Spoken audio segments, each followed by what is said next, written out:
Hi ಎಲ್ಲರಿಗೂ ನಮಸ್ಕಾರ. Welcome to my YouTube channel ಕನ್ನಡತಿಯ ಕಥಾಸೊದೆ. ಜೀವವೇ ಪ್ರೀತಿಸು ಜೀವ ಹೋಗುವಂತೆ ಭಾಗ 31. ಧೃತಿ ಹಲ್ಲಿ ಮೊದಲೇ ಇಟ್ಟಿದ್ದ ಹಲ್ಲಿಯ ಕಡೆ ಕೈ ತೋರಿಸಿ ನುಡಿದ. ಅಯ್ಯೋ ಹಲ್ಲಿ ಅಷ್ಟೇ ಕಣಯ್ಯ, ಒಳ್ಳೆ ಹಾವು ನೋಡಿದ ಹಾಗೆ ಆಡ್ತೀಯ, ನೀನು ಹೆಣ್ಣು ಮಕ್ಕಳ ಥರ ಹೆದರ್ತೀಯ. ಅವನಿಗೆ ಗದರಿದಳು. ಮತ್ತೆ ಚಾಕುವಿಗಾಗಿ ಹುಡುಕುತ್ತಾ ತೊಡಗಿದಳು. ಇವಳೇನು ಹುಡುಗಿನ, ಎಲ್ಲರೂ ಹಲ್ಲಿ ಕಂಡ್ರೆ ಓಡಿದರೆ ಇವಳೇನು ಹೆದರದೆ ನನಗೆ ಅನಕಿಸುತ್ತಾಳೆ. ನಿರಂಜನ್ ಮಗನೇ ನಿನಗಿದೆ ಕಣೋ ಎಂದವ ತನ್ನ ಸೋಫಾ ಕಡೆ ತಿರುಗುವ ಮುನ್ನವೇ ಜೋರಾಗಿ ಅರಿಚಿ ರಜತ್ನನ್ನು ತಬ್ಬಿದಳು ಧೃತಿ. ಏನಾಯ್ತೆ ಯಾಕೆ ಎಂದವ ಅವಳ ಅರಿಚುವಿಕೆ ಹೆದರಿ. ಅಲ್ಲಿ ಜಿರಲೆ ಇದೆ, ಓಡಿಸಿ. ಅವಳ ಮಾತು ಕೇಳಿ ಹೊಟ್ಟೆ ಹಿಡಿದು ನಗುತ್ತಿದ್ದ. ಯಾಕೆ ನಗೋದು, ಓಡಿಸಿ ಅಂದರೆ ಮೂತಿ ತಿರುವಿ ಕೇಳಿದಳು. ಅಲ್ವೇ, ಹಲ್ಲಿಗೆ ಹೆದರದ ನೀನು ಅದೊಂದು ಜಿರಲೆಗೆ ಹೆದರುವೆಯ? ಅವನ ನಗು ಇನ್ನೂ ನಿಂತಿಲ್ಲ. ಹೋ, ಹಲ್ಲಿ ಆದರೆ ಗೋಡೆ ಮೇಲಿರುತ್ತೆ, ಆ ಜಿರಳೆ ಎಲ್ಲಿ ಬೇಕಾದಲ್ಲಿ ಓಡಾಡುತ್ತೆ. ಯಪ್ಪ, ಅದನ್ನು ನೋಡಿದರೆ ಅಸಹ್ಯ ನನಗೆ. ಮೊದಲು ಓಡಿಸು, ಆಮೇಲೆ ನಗುವಂತೆ ಮುನಿಸಲ್ಲೇ ನುಡಿದಳು. ಇಲ್ಲಪ್ಪ, ಪಾಪ, ಅದು ನಾನಂತೂ ಓಡಿಸೋದಿಲ್ಲ. ಅವಳ ದೂರ ಸರಿಸುವ ಪ್ರಯತ್ನವನ್ನು ಮಾಡಲಿಲ್ಲ ಅವಳೇ ದೂರ ಸರಿದಳು. ಹೋ, ಆ ಜಿರಳೆ ಎಲ್ಲಿ ರೋಗ ಹಚ್ಚಿ ನನಗೆ ಯಾವುದಾದ್ರೂ ದೊಡ್ಡ ಕಾಯಿಲೆ ಬಂದು ಆಮೇಲೆ ಒಂದು ಗುಟ್ಕ ಅಡ್ವಾಂಟೇಜ್ ವೆಲ್ ಬರುತ್ತಲ್ಲ. ಎಲ್ಲವೂ ಚೆನ್ನಾಗಿತ್ತು. ಒಂದು ಮನೆ, ನನ್ನ ಅಜ್ಜಿ, ಮುದ್ದಾದ ಗಂಡ. ಜಿರಲೆ ನನ್ನ ಜೀವನವನ್ನೇ ಸರ್ವನಾಶ ಮಾಡಿಬಿಟ್ಟಿತು. ಈಗ ಯಾವುದು ಮೊದಲಿನಂತಿಲ್ಲ ಅಂತ ನಾನು ಹೇಳಬೇಕಾಗುತ್ತೆ. ಓಡಿಸು ಪ್ಲೀಸ್. ಗೋಗರೆದವಳ ಪರಿಗೆ ಒಪ್ಪಿ ಅದರ ಮೀಸೆ ಹಿಡಿದು ಹೊರ ಹಾಕಿದ. ಸರಿ ಮಲ್ಗು, ಟೈಮ್ ಆಗುತ್ತೆ. ಮೇ ಬಿ 1-2 ದಿನಕ್ಕೆ ಕಾಲೇಜ್ ಸ್ಟಾರ್ಟ್ ಆಗ್ಬೋದು. ಸೋಫಾ ಮೇಲೆ ಉರುಳುತ್ತಾ ನುಡಿದ. ಇಷ್ಟು ಬೇಗನೆ HP ತುಂಬ ಬೇಗ ಆಯ್ತಲ್ವಾ? ಸಪ್ಪೆ ಮೊರೆ ಹಾಕಿ ನುಡಿದಳು. ಹಾಂ, ಕೊರೋನಾದಿಂದ ಎಲ್ಲ ಏರುಪೇರಾಗಿದೆ, ಅದಕ್ಕೆ ಬೇಗ ಮುಗಿಸಿದ್ದಾರೆ. ನನ್ನ ಪ್ರಕಾರ ಇನ್ನೊಂದು 3 ಮಂತ್ಸ್ಗೆ ನಿಮ್ಮ ಫೈನಲ್ ಇಯರ್ ಮುಗಿಯುತ್ತೆ. ಅವನಿಗೆ ಬಂದ ಮೆಸೇಜ್ ಪ್ರಕಾರ ನೋಡಿದವ. ಇಷ್ಟು ಬೇಗನಾ? ಆದರೂ ಒಳ್ಳೆಯದಾಯ್ತು ಬಿಡು, ನಾನು ನನ್ನ ಮಾವನ ಜೋಡೆ ತಿರುಗ್ಬೋದು. ಎಲ್ಲಿಂದ ಎಲ್ಲಿಗೋ ಹೋಲಿಕೆ ಮಾಡುತ್ತಾಳೆ ಅವಳು. ಧೃತಿ, ನೀನು ತಪ್ಪು ತಿಳಿಲಿಲ್ಲ ಅಂದರೆ ನಾನೊಂದು ಮಾತು ಕೇಳಲ್ಲ? ತುಸು ಬೇಸರವಾದರೂ ಕೇಳಿದ. ಮೊದಲು ಹೇಳು, ನಂತರ ನೋಡುವ. ಅವನಿಗೆ ಬೆನ್ನು ಹಾಕಿ ಕೇಳಿದಳು. ಫೈನಲ್ ಇಯರ್ ಮುಗಿಯುವವರೆಗೂ ಸ್ವಲ್ಪ ವಿಕಾಸ್ನಿಂದ ದೂರ ಇರು. ಮೊದಲು ಓದಿನ ಕಡೆ ಗಮನ ಕೊಡು ಅಂಜುತ್ತಲೇ ನುಡಿದ. ಎಷ್ಟಾದರೂ ಭದ್ರಕಾಳಿಯ ಅವತಾರವಲ್ಲವೇ ಅವಳು? ನಿಂಗೆ ಹೊಟ್ಟೆ ಉರಿ ಅಲ್ವಾ? ಆದರೂ ನೀನು ಹೇಳೋದು ಒಳ್ಳೆ ಪಾಯಿಂಟ್. ನೋಡುವ ಬಿಡು, ಹಗುರವಾಗಿ ನುಡಿದಳು. ನಿನ್ನಿಷ್ಟ. ಅವಳ ಮೇಲೆ ಕೋಪ ಬಂದರೂ ತೋರದೆ ನುಡಿದ. HP, ನಿಮಗೆ ಈ ಲವ್ಗ್ಯೂ ಯಾರ ಮೇಲೂ ಆಗಿಲ್ವಾ? ಅವನ ರಮಿಸಲು ನುಡಿದಳು. ಆಗಿದೆ, ತುಂಬ ಆಗಿದೆ. ಅವಳನ್ನೇ ದಿಟ್ಟಿಸಿದ. ಯಾರ ಮೇಲೆ? ಅವನತ್ತ ತಿರುಗಿದಳು. ನಿನ್ನ ಎಂದು ಮಾತು ನಿಲ್ಲಿಸಲು ಅವನ ಮುಖ ನೋಡಿದಳು.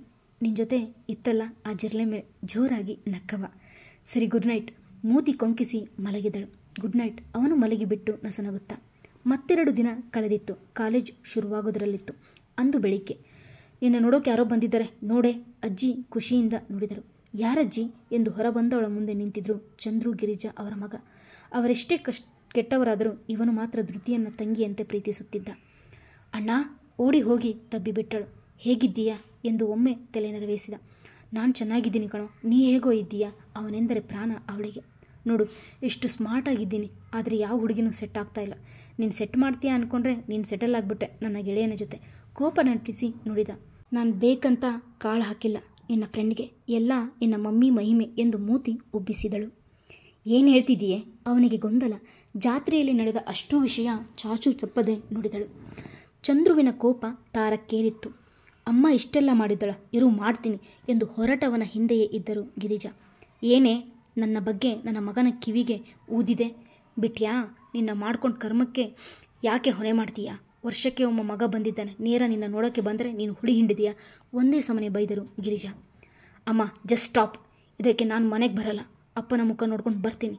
ಯಾರೂ ಇಲ್ಲದ, ಏನೂ ಮಾಡದ ಈ ಪುಟ್ಟ ಹುಡುಗಿ ಮೇಲೆ ಯಾಕಮ್ಮ ನಿನಗೆ ಇಂಥ ದ್ವೇಷ? ವಿನಾಕಾರಣ ಧೃತಿಯನ್ನು ದ್ವೇಷಿಸುವನು ಕಂಡರಾಗುವುದು ಅವನಿಗೆ. ಏನೋ ಮಗನೇ, ನನ್ನೇ ಪ್ರಶ್ನೆ ಮಾಡ್ತೀಯ? ಈ ಬಿಕಾರಿ ಮಾತು ಕಟ್ಕೊಂಡು ನನ್ನೇ ಅಂತೀಯ ಎಂದರು ಜೋರು ಧ್ವನಿಯಲ್ಲಿ.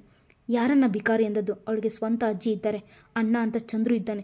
ಎಲ್ಲದಕ್ಕೂ ಮಿಗಿಲಾಗಿ ಅವಳಿಗೆ ನನ್ನ ಹೆಂಡತಿ ಎಂದು ಗತ್ತಿನಿಂದ ಇಳಿದು ಬಂದ ರಜತ್. ಹೋ, ಗೊತ್ತು ಬಿಡಪ್ಪ, ಯಾರೋ ಕದ್ದು ಹುಟ್ಟಿಸಿದ ಅನಿಷ್ಟವು ಇಲ್ಲಿ ತಂದು ಬಿಟ್ಟರು. ಅಜ್ಜನನ್ನು ನುಂಗಿಕೊಂಡಳು. ಇವಳು ಕಾಲಿಟ್ಟ ಕಡೆಯೆಲ್ಲ ಇದೇ ದುರಾದೃಷ್ಟ. ಮನೆ ಬಾಡಿಗೆಗೆ ಬಂದ ನಿನ್ನನ್ನೇ ಮರಳು ಮಾಡಿಬಿಟ್ಟಿದ್ದಾಳ ಮಾಯಾಂಗಿನಿ. ಈಗ ಅಜ್ಜಿಗೂ ಹುಷಾರಿಲ್ಲ. ನನ್ನ ಮಗನಿಗೆ ಆಯಸ್ಕಾಂತದಂತೆ ಅಂಟಿಕೊಂಡಿದ್ದಾಳೆ. ಹಾಗಾಗಿ ದೂರ ಇಡಲು ನೋಡಿದೆ. ಈಗ ಅವನೇ ದೂರ ಇದ್ದಾನೆ. ಇವಳ ಜೊತೆ ಮಾತಾಡಿ ಇನ್ನು ಏನು ಹೆಚ್ಚು ಕಡಿಮೆ ಆಗೋದು. ಹೊಲಸು ನಾಲಿಗೆ ಅಲ್ಲವೇ ಹರಿದು ಬಿಟ್ಟಳು. ಎಷ್ಟೇ ಗಟ್ಟಿ ಮನಸ್ಸಿನ ಹುಡುಗಿಯಾದರೂ ಅವರು ಹೇಳಿದ್ದೆಲ್ಲ ನಿಜವೇ ಎಂದು ತಿಳಿದವಳ ಕಣ್ಣಲ್ಲಿ ನೀರಿತ್ತು. ಪ್ರೀತಿಯ ಮಡದಿ ತಂಗಿಯ ಕಣ್ಣಲ್ಲಿ ನೋಡಿ ಸುಮ್ಮನೆ ಇದ್ದಾರೆ ಅವರಿಬ್ಬರು. ಅಮ್ಮ ಕೈ ಎತ್ತಿ ಬಿಟ್ಟ ಚಂದ್ರು. ರಜತ್ ಸಹ ತಡೆಯಲಿಲ್ಲ. ಆದರೆ ಅವನ ಕೈ ಇಳಿಸಿದ ಹೊಡೆಯುವ ಮಟ್ಟಕ್ಕೆ ತಲೆ ಕೆಡಿಸಿಬಿಟ್ಟಾನೋ ಈ ಚೆಲುವೆ ಮಂತದೆ ಬಂಡತನ. ಅಮ್ಮ, ಇನ್ನೊಂದು ಮಾತು ನಿನ್ನ ಬಾಯಿಂದ ಆಚೆ ಬಂದರೂ ನಾನು ನಿನ್ನ ಅಮ್ಮ ಅಂತಲೂ ನೋಡೋದಿಲ್ಲ, ಮರೆಯಬೇಕಾಗತ್ತೆ. ಅವನ ಕೋಪಕ್ಕೆ ಅವನೇ ಸಾಟಿ. ರಜತ್ ಕೂಡ ಆ ಥರ ಕೋಪಿಸಿಕೊಂಡಿರಲಿಲ್ಲ. ನಾನ್ಯಾಕೋ ಬೇಕು, ಇದ್ದಾಳಲ್ಲ ಸುಂದ್ರಿ, ಅಣ್ಣ ಅಂದ್ಕೊಂಡು ಏನು ನಡೆಸಿದ್ದಳೋ ಸ್ವಂತ ಮಗನ ಮೇಲೆ ಆಪಾದನೆ ಮಾಡಿಬಿಟ್ಟರು. ಗಿರಿ ಅವನ ಕೆನ್ನೆಗೆ ಬಿತ್ತು ಗೋರುಚಿಯ ಏಟು. ಹಿಂದೆ ಯಾವತ್ತೂ ಅಜ್ಜಿಯ ಪರಿಕೋಪ ನೋಡಿಲ್ಲ ಯಾರು. ಅಜ್ಜಿ ಎಂದು ಗಿರಿಜಾ ನುಡಿಯೋ ಮುನ್ನ ಏನಂದೆ? ನೀ ಏನಂದೆ? ನನ್ನ ಮೊಮ್ಮಗಳು ಅವಳು. ಬರೀ ನೋವು ತಿಂದಿರೋ ಜೀವ ಅದು. ತಾನಾಗಿ ಯಾರದೇ ಹೋದರೂ ಎಲ್ಲರನ್ನು ತನ್ನವರೆಂದು ನಂಬಿ ಪ್ರೀತಿಸುವ ಜೀವ ಅದು. ನನ್ನ ಗಂಡ ಅವಳಿಂದ ಸತ್ತಿದ್ದಲ್ಲ, ಬದುಕಿಯೂ ಸತ್ತಿದ್ದಂತೆ ನಮ್ಮಿಬ್ಬರ ಜೀವಕ್ಕೆ ಬಂದು ಪ್ರೀತಿ ನೀಡಿದ ದೇವತೆ ಅವಳು. ಇನ್ನು ರಾಜ. ಇಬ್ಬರು ಒಂದೇ ಮನೆಯಲ್ಲಿದ್ದರೂ ಎಲ್ಲಿಯೂ ಅಳತೆ ಮೀರದ ನಡತೆ ಅವಳದ್ದು. ಅವರ ಮದುವೆಯಾಗಿದ್ದು ದೈವ ನಿಶ್ಚಿತ. ನಿನ್ನ ಕುತಂತ್ರದಿಂದ ಆಯಿತಷ್ಟೇ. ಇನ್ನು ಚಂದ್ರು, ನಿನ್ನ ಮಾತಿನಿಂದ ನೊಂದ ಅವನಿಗೆ ನೆಮ್ಮದಿ ಕೊಟ್ಟವಳವಳು. ಅವಳ ಬಗ್ಗೆ ಮಾತನಾಡುವ ಮುನ್ನ ನಿನ್ನ ಮಗನ ಬಗ್ಗೆ ಅಪವಾದನೆ ಮಾಡ್ತಾ ಇದೆಯಾ ತಿಳ್ಕೊ. ಈ ಏಟು ಇನ್ನೊಮ್ಮೆ ಅವಳ ಬಗ್ಗೆ ಮಾತನಾಡುವ ಮುನ್ನ ನೆನಪಿನಲ್ಲಿಡು ಎಂದು ಇನ್ನೂ 2 ಕೊಟ್ಟವರು ಬಾಗಿಲ ಕಡೆ ತೋರಿದರು. ಕ್ಷಮಿಸಿ ಅಮ್ಮ. ಧೃತಿ, ಇವಳದು ನಾಲಿಗೆ ಅಲ್ಲ, ಎಕ್ಕಡ. ಚಂದ್ರು, ನೀನು ಇಲ್ಲೇ ಇರು, 2 ದಿನ ಬಿಟ್ಟು ಹೊರಡು. ಈ ನಿನ್ನ ತಾಯಿ ಸತ್ತರೂ ಬರಬೇಡ. ಕೋಪದಿಂದ ನುಡಿದು ತನ್ನ ಮಡದಿ ಕೈ ಹಿಡಿದು ಎಳೆದುಕೊಂಡು ಹೋದರು ಬಸಪ್ಪ, ಗಿರಿಜಾರ ಗಂಡ. ಧೃತಿ ಪ್ಲೀಸ್ ಅಳಬೇಡ.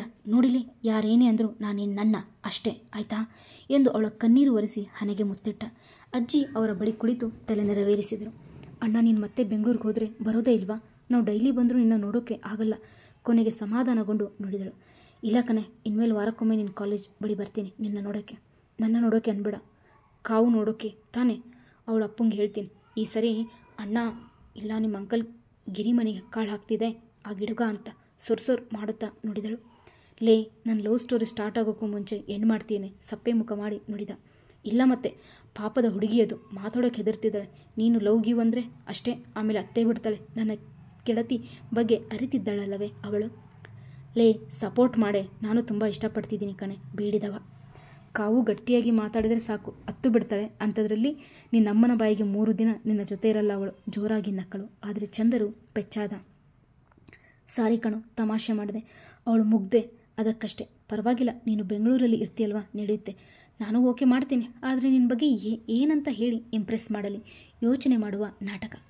ಏನು ತುಂಬ ಸ್ಟ್ರಿಕ್ಟ್ ಪೊಲೀಸ್ ಆಫೀಸರ್ ಸಾಕಾಗಲ್ವಾ ಅವರನ್ನು ಒಪ್ಪಿಸೋಕೆ? ಕಾಲರ್ ಎತ್ತಿ ನುಡಿದ. ಯಾರು ಹೇಳಿದ್ದು? ನಿನ್ನ ಗಂಭೀರತೆಗೆ ನಾನು ನೋಡಿಲ್ವಾ? ನೀನು ಸ್ಟ್ರಿಕ್ಟ್ ಪೊಲೀಸ್ ಎಂದು ಏನೋ ನೆನಪಾದಂತೆ. ಅಣ್ಣ, ನೀನು ಪೊಲೀಸ್, ಇವರ ಲೆಕ್ಚರ್, ಅದೇಗೆ ನಿಮ್ಮಿಬ್ಬರಿಗೂ ಫ್ರೆಂಡ್ಶಿಪ್? ಅವರಿಬ್ಬರ ಮುಖ ನೋಡುತ್ತಾ ಕೇಳಿದಳು. ರಜತ್ ಅವಕ್ಕಾದರೆ ಚಂದರು ಉತ್ತರಕ್ಕಾಗಿ ತಡಕಾಡಿದ. ಅದು ಎಂದು ಚಂದರು ರಾಗ ಎಳೆಯುವಾಗ, ಫ್ರೆಂಡ್ ಆಗೋಕ್ಕೆ ಒಂದೇ ಕೆಲಸದಲ್ಲಿ ಇರಬೇಕು ಅಂತ ರೂಲ್ಸ್ ಇಲ್ಲ ಅಲ್ವೇನೆ ಪೆದ್ದಿ? ಅವನು ನಾನು ಕ್ಲಾಸ್ಮೇಟ್ ಎಂದು ರಜತ್ ಎಂದಾಗ ಹಲ್ಲು ಕಿರಿದಳು. ಅವಳಿಗಾಗಿ ಅವ ತಂದ ಗಿಫ್ಟ್ ಎಲ್ಲವ ತೆಗೆದುಕೊಂಡು ರೂಮಿಗೆ ನಡೆದರೆ ಗೆಳೆಯರಿಬ್ಬರು ಮಾತಿನಲ್ಲಿ ಮುಳುಗಿದರು. ಗೌರಮ್ಮ ಅವರಿಗೆ ವಿಶೇಷ ಅಡುಗೆ ಮಾಡಲು ನಡೆದರು. ಚಂದ್ರು 1-2 ದಿನ ಬಿಟ್ಟು ಊರಿಗೆ ವಾಪಸ್ಸಾದರೂ ತಪ್ಪಿ ಅಮ್ಮನ ಮಾತನಾಡಿಸಲಿಲ್ಲ. ಇಂದಿನ ಧೃತಿಯ ಕಾಲೇಜ್ ಶುರುವಾಗಿತ್ತು. ರಜತ್ ಸಹ ಮತ್ತದೇ ಗಡಿಬಿಡಿ ಜೀವನ. ದೂರ ದೂರ ನೀ ಯಾಕೆ ನಿಂತೆ? ನೀ ಮೌನದಲ್ಲಿ ನೀ ಮಾತನಾಡೆ, ನೀ ದಾರಿ ಮಧ್ಯ ನೀ ಕತ್ತಲಾಗದ ಬೇರೆ ಏನಿಲ್ಲ ದೀಪವಾಗು ನೀ. ಉತ್ತರವನ್ನು ನೀಡುತ್ತಾ ಕಣ್ಣಲ್ಲಿ ಉತ್ಸಾಹವನ್ನು ತುಂಬುತ್ತಾ ನೀ ನನ್ನಲ್ಲಿ ಸಾಂತ್ವನ ನೀಡಿದೆ. ಸಂತೆಯಲ್ಲಿ ನಿನ್ನ ಈ ಪ್ರೀತಿಯಂತೆ ಸಂಜೀವಿನಿ. ಇದು ರಜತ್ ರೂಮಿನಲ್ಲಿ ಗಾಯನ ಕಚೇರಿ ಹಾಕಿದ್ದಳು ಧೃತಿ ಬೇಗ ಬಾ, ನಾನಿನ್ನೂ ಸ್ನಾನ ಮಾಡಬೇಕು. ಅವ ಜಿಮ್ ಮುಗಿಸಿ ಬಂದರೂ ಅವಳ ಹಾಡು ಸ್ನಾನ ಮುಗಿದಿಲ್ಲ.